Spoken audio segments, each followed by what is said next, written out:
જય દ્વારકાધીશ મિત્રો એક થપ્પડ એટલી જોરદાર હતી કે નૈના માથુર દિવાલ સાથે અથડાઈને નીચે પડી ગઈ અને તે જ પળે તેની સાસુ શંકુતલા દેવીએ ટેબલ પર પડેલા કાગળો તેની તરફ ફેંકતા કહ્યું, સહી કરી દે, નહીં તો આ ઘરમાંથી એવી રીતે કાઢીશ કે મહોલામાં મોઢું બતાવવા પણ લાયક નહીં રહે. જયપુરના માલવિયા નગરની એ મોટી હવેલીમાં રાતના 9 વાગ્યા. સન્નાટો હોવો જોઈતો હતો, પણ બેઠક રૂમમાં અપમાન, લોભ અને નફરતના અવાજો ગુંજી રહ્યા હતા. દિવાલ પર અર્જુન અને નૈનાના લગ્નની તસવીર લટકતી હતી. એ જ તસવીરને નીચે નૈનાનો ખંભો પથ્થરની દિવાલ સાથે અથડાયો હતો. હોઠ ફાટી ગયા હતા. ગાલ પર લાલ નિશાન ઉપસી આવ્યું હતું અને તેની હથેળી ઠંડા આરસના ફ્લોર પર ધ્રુજી રહી હતી. શંકુતલા દેવીએ પોતાની સોનાની બંગડીઓ ખખડાવી અને તેની ઉપર ઝૂકીને બોલ્યા, મારા દીકરાને ફસાવીને રાણી બનવા નીકળી હતી. તારી ઓકાત શું છે? એક નાનકડી નોકરી કરતી છોકરી, જેની પિયરમાં ઢંગનું વરંડા પણ નથી. નૈનાની નણંદ ઋતુ ચમકીલી સાડી અને ભારે ઘરેણામાં હસતી હસતી પાસે આવી. તેણે નૈનાની હથેળી પાસે થૂક્યું અને હોઠ મરડીને બોલી, જો થોડું નજીક પડ્યું હોત તો તારા હાથ પર પડ્યું હોત. એમ પણ તને ગંદકીની આદત હશે. વિક્રમ, અર્જુનનો નાનો ભાઈ, સોફા પર જૂતા રાખીને બેઠો હતો. તે તેના ફોનથી બધું જ કેદ કરી રહ્યો હતો. તેના ચહેરા પર એ જ ઘમંડ હતું જે અવારનવાર દારૂ દેવું અને માના અંધ લાડને કારણે પેદા થાય છે. ભાઈને મોકલીશ આ બધું. તે હસ્યો. જોશે કે કેવી લાલચુ સ્ત્રી સાથે લગ્ન કરી લીધા. પૈસા, ઘર, પેન્શન બધું જ જોઈએ છે.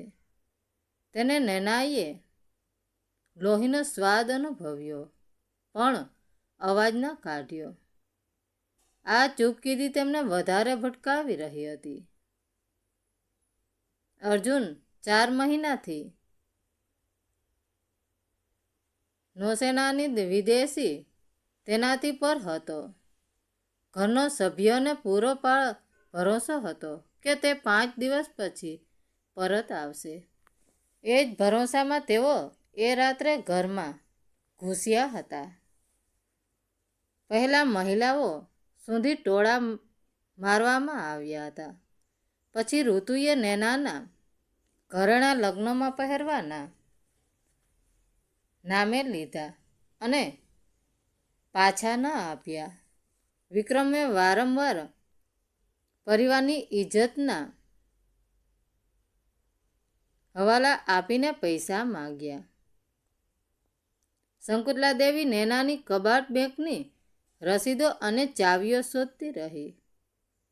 પરંતુ આજે તેઓ સીધું ઘર છીનવવા આવ્યા હતા.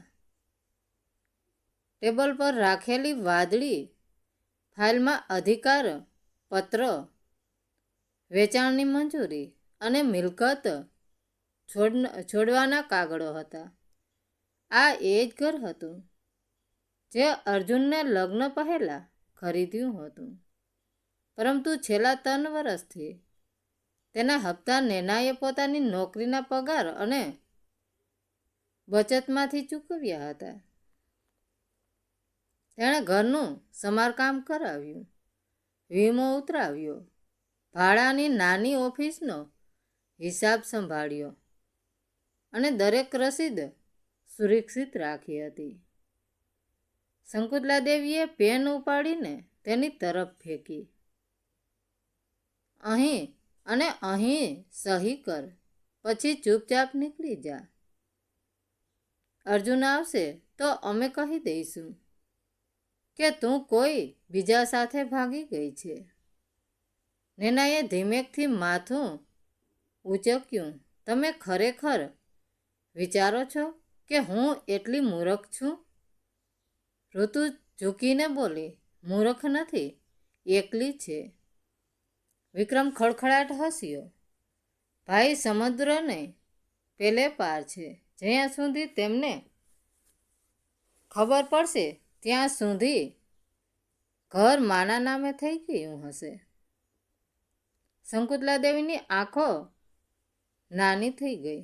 મારો દીકરો પોતાની મહેનતની કમાણી કોઈ રસ્તાની છોકરી પર બરબાદ નહીં કરે.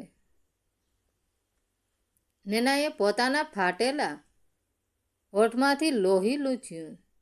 પછી ખૂબ જ હળવું શ્રીમત તેના ચહેરા પર આવ્યું. શંકુતલા દેવી ચોંકી ગયા. હસે છે કેમ? કારણ કે ઉપર લાકડાના કબાટમાં લાગેલી નાની નજરબંધ મશીન બધું જ જોઈ રહી હતી.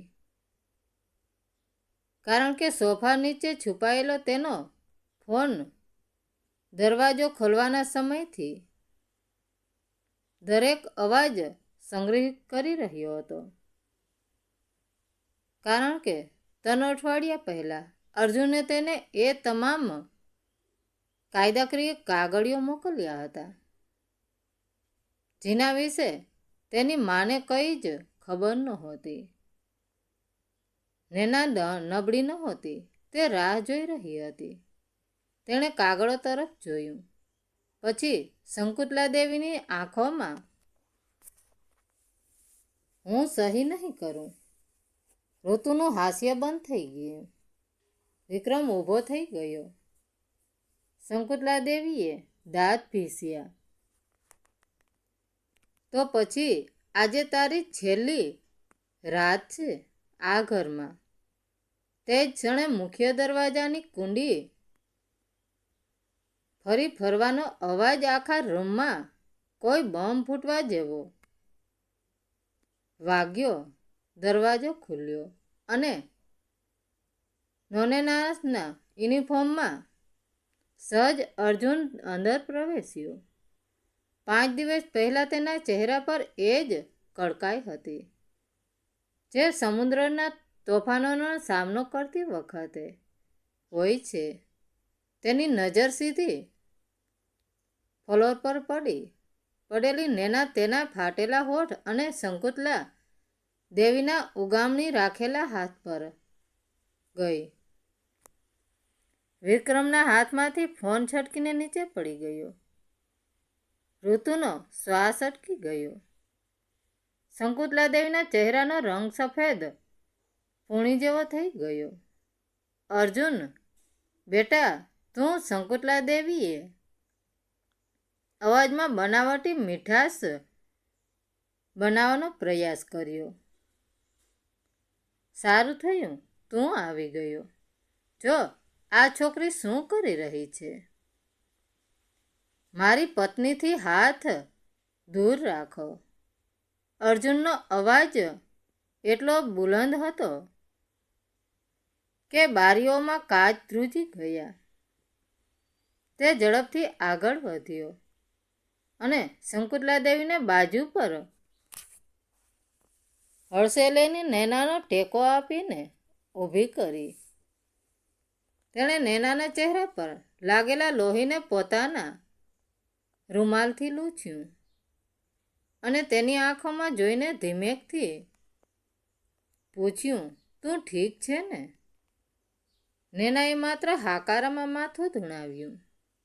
અર્જુને ટેબલ પર પડેલી વાદળી ફાઇલ ઉઠાવી અને તેને ફાડીને હવામાં ઉછાળી દીધી. ભાઈ, તમને ગેરસમજ કરી રહ્યા છો, વિક્રમ થોથવાતા અવાજે બોલ્યો. આ લાલચુ સ્ત્રી આપણું ઘર. ચૂપ રહે વિક્રમ. અર્જુન ગુંજ્યો, તારો ફોન નીચે પડ્યો છે, પણ મારો ફોન ચાલુ છે. અર્જુને પોતાના ખિસ્સામાંથી ફોન કાઢ્યો. તેમાં કબાટ પર લગાવેલા હિટર કેમેરાનું લાઈવ ફૂટેજ ચાલી રહ્યું હતું. છેલ્લા અડધા કલાકથી હું બહાર કારમાં બેસીને તમારો આખો તમાશો જોઈ રહ્યો હતો. મને જોવું હતું કે મારા ગયા પછી તમે લોકો મારી પત્ની સાથે કેવો વ્યવહાર કરો છો. શકુંતલા દેવી ધ્રુજી ઉઠ્યા.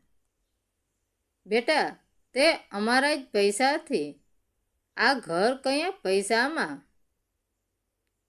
મારા પૈસા કે પછી એ હપ્તા છે છેલ્લા 3 વર્ષથી નેના પોતાનો પરસેવો પાડીને ભરી રહી છે. અર્જુનનો અવાજ હવે તીક્ષ્ણ થઈ ગયો હતો. જ્યારે હું દરિયામાં હોઉં છું ત્યારે આ નેના જ છે જે રાતોની રાતો જાગીને આ ઘરને સાચવે છે અને તમે તેને ઘરમાંથી કાઢવા આવ્યા છો. અર્જુને પોતાની બેગમાંથી એક લીગલ ડોક્યુમેન્ટ કાઢીને ટેબલ પર મૂક્યા. છોડ્યું. આ જુઓ, 3 અઠવાડિયા પહેલાં જ મેં કાનૂની રીતે આ ઘર સંપૂર્ણપણે નેનાના નામે ટ્રાન્સફર કરી દીધું છે. એટલે કે તમે જે કાગળો પર સહી કરવા માંગતા હતા તેની કોઈ કિંમત જ નહોતી. આ ઘરની અસલી અને કાયદેસરની માલકીન નેના છે અને અત્યારે તમે લોકો તેના ઘરમાં ગેરકાયદેસર રીતે ઘૂસ્યા છો. રૂમમાં ભયાનક સન્નાટો છવાઈ ગયો. ઋતુએ પોતાનું મોઢું નીચે કરી લીધું. તમે વિક્રમના જુગારના દેવા ચૂકવવા અને ઋતુના ખોટા શોખ પૂરા કરવા માટે મારી પત્નીને રસ્તા પર લાવવા માગતા હતા ને? અર્જુને દરવાજા તરફ આંગળી ચીંધી. હવે એક શબ્દ બોલ્યા વગર આ ઘરમાંથી બહાર નીકળી જાઓ, નહીં તો ઘરેલું હિંસા અને બળજબરીથી ઘરમાં ઘૂસવાના ગુનામાં અત્યારે જ પોલીસ બોલાવીશ.